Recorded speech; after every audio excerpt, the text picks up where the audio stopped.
Welcome to our channel. Today we how to set up Photoshop color palettes for USA brand consistency, detailed guide step by step clearly. To set up Photoshop color palettes for brand consistency in the USA, start by launching Adobe Photoshop. Open an existing project or create a new document.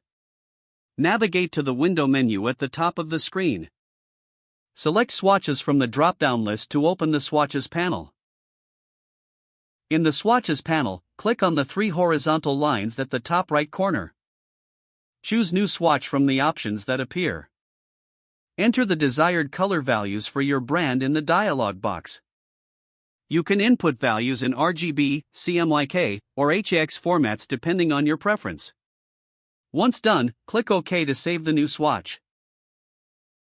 Repeat this process for each color in your brand's palette. To organize your colors, click on the folder icon at the bottom of the swatches panel.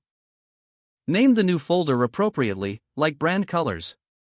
Drag and drop your newly created swatches into this folder for easy access. To create a new document preset with your brand colors, go to File, then New. Set your desired document dimension. Select the colors for the current project directly from your organized palette. To save your custom color palette for future use, go back to the swatches panel. Click on the three horizontal lines again and select Save Swatches. Choose a suitable name and location for your palette file. Click Save to export your palette for later use. Whenever you start a new project, you can load this palette. To load your saved palette, open the swatches panel once more. Click the three horizontal lines and select Load Swatches. Locate the file you saved earlier, and click Open. Your brand color palette will now be available for use in any project, ensuring consistency. Using these steps will help maintain your brand's visual identity across all materials in Photoshop. If the page does not load, refresh the browser or try again in a private or incognito window. Make sure you are using the correct email address, then retype it carefully to avoid small typos. If your password is not accepted, use the reset option and create a new strong password you can remember.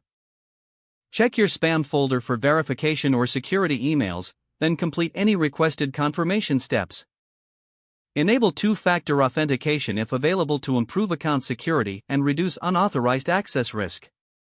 After signing in, review your profile details so your contact information and settings are accurate and current.